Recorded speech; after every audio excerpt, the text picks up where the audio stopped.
So the first thing is obviously what exactly is an NFT, or what they call a non-fungible token. So when we talk about, until this point, right, we've talked about cryptocurrency in terms of how it signifies value, right? So if you have, Bitcoin or Ether or, like Lumens, right, the different crypto coins, what you're doing is you're taking a store of value. However, NFTs, while there is value stored there, there's more, so rather than storing value, it's more about signifying ownership. So we're going to look at how that kind of process of creating ownership even comes to be.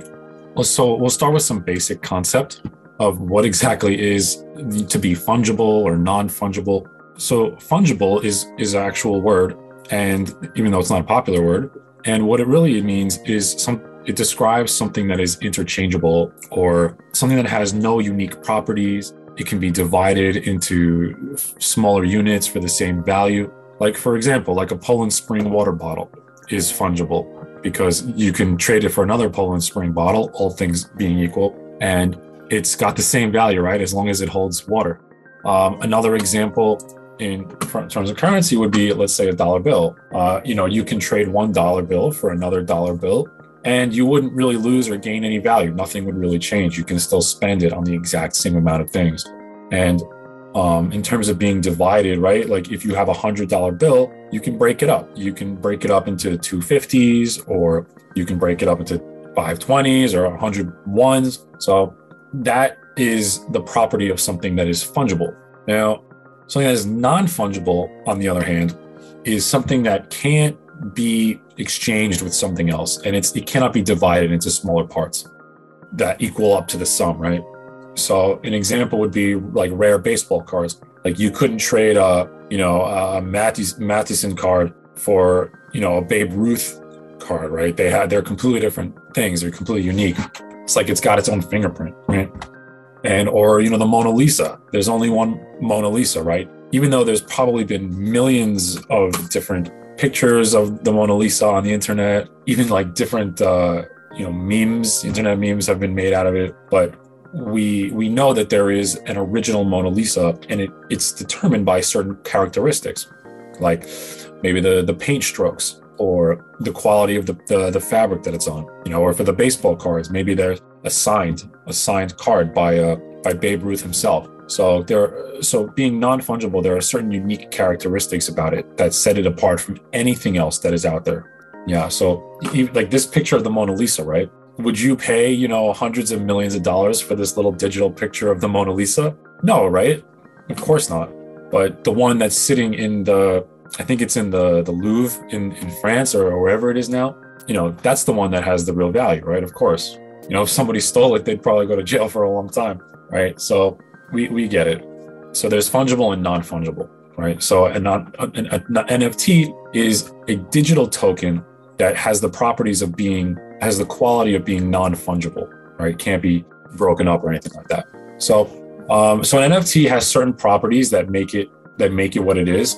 There are three main things. Number one is that it is unique. The uniqueness is because the underlying, coding and sort of fingerprint that is stored inside the token's metadata, right? That's one important quality about an NFT, is that it's unique. And also it needs to be provably scarce. So because it's on the blockchain, this can be proven by the verification process. So it can be verified that it is that is what it is. So, and then also most important, one of the important parts is that it's indivisible. So it can't be split up, and it can't be duplicated, anything like that. So an NFT will always have this sort of quality to it. So now, how is it actually made? So it actually uses smart contracts and smart contract programming. And what it's done is utilizes the Ethereum blockchain most of the time, like more than 80% of them, I think, are on the Ethereum blockchain. And pretty much any blockchain that can utilize smart contract programming, right? Which we had talked about what smart contracts are. And that's how they will create, or the term is minting, a unique token.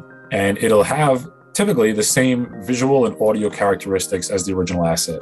You see this picture here. I'll actually explain what this is later on if you haven't seen it yet. So you see it's like an ordinary picture, and then you combine it with the sort of NFT programming, And then what you get is a digital asset that lives on the blockchain that has, the same likeness. Nothing like visually changes, but however, now it is like inextricably tied to it now has a sort of tokenized format that says, okay, this is one of a kind. This is the original version of it, right? And that is something that cannot be duplicated, replicated at all. So then through this process, it becomes non-fungible. However, there are some other qualities about it that is transferable still.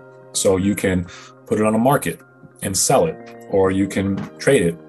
Once your NFT is minted, it'll exist in your crypto wallet. Of course, the wallet has to be compatible with the blockchain.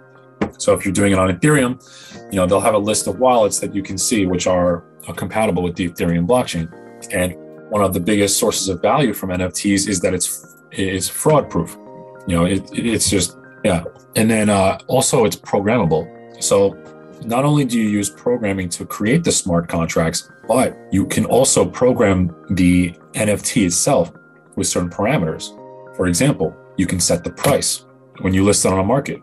And you can also program it so that if, let's say you sell it, and then at that point, somebody else owns the asset.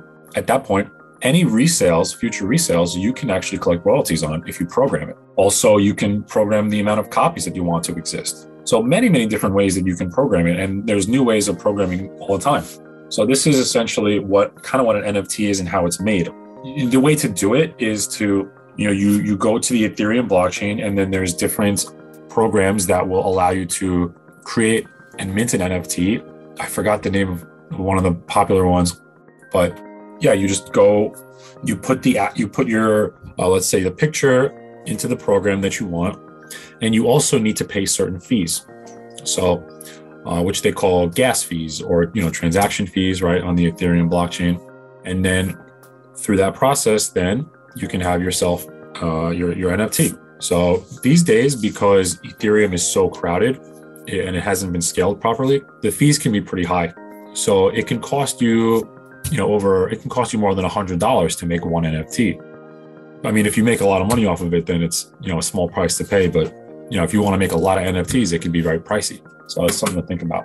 So are there any questions so far about the NFT, like what it is, or kind of how it's made? Any questions about that or anything not clear?